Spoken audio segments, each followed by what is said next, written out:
Welcome to Into the Desert, where we discuss relevant issues with respect and without finger pointing. I'm Larissa Munz. I'm Elgin Hushbeck.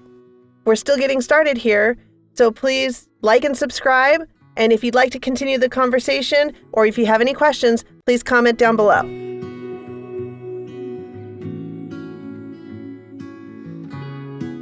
I know you've been getting your kids ready for school starting, and I know you have some thoughts on that. So as a young mother, what are your thoughts on education and what do you have to deal with these days? That's certainly vastly different than what I had to deal with my children.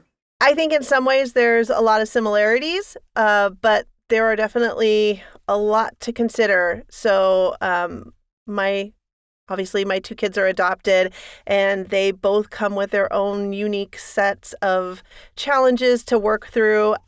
My daughter is in 8th grade now, finally, and it's the final year of middle school, and the school that she's currently going to is actually elementary middle school combined, so it's the final year at her school, and so it's a big transition, and we're starting to look at high school, and I'm very concerned about my options for high school.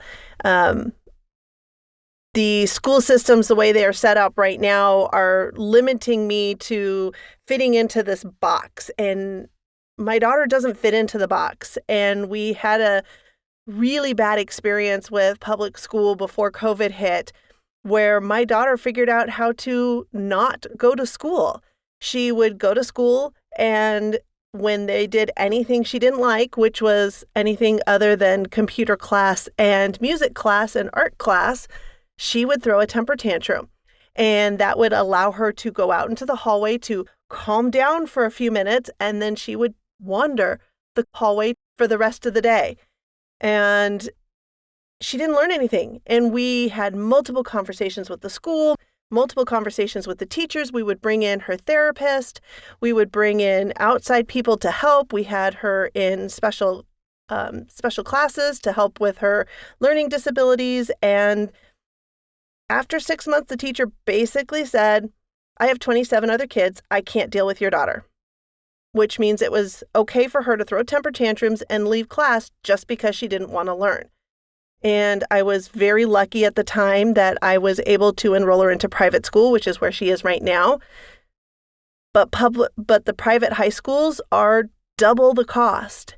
And I have been lucky to get a scholarship for her to help with the tuition in privates or in the elementary school area.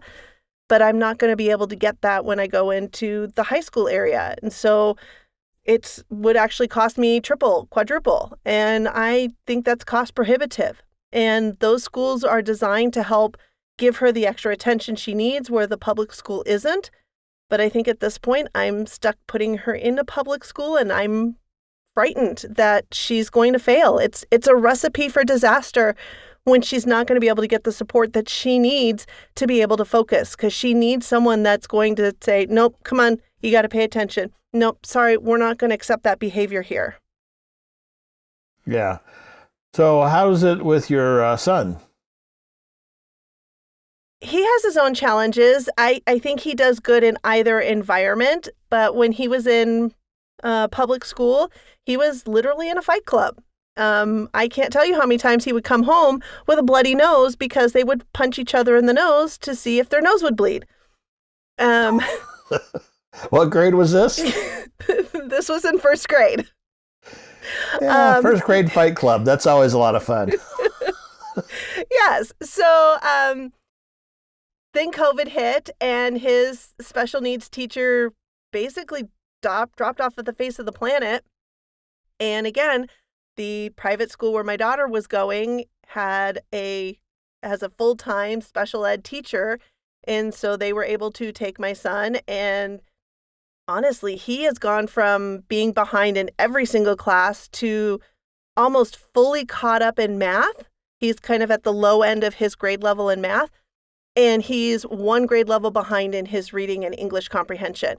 And even though he's no longer actually in the special needs program, he still gets that support, and he's thriving, and he's got just the best group of friends.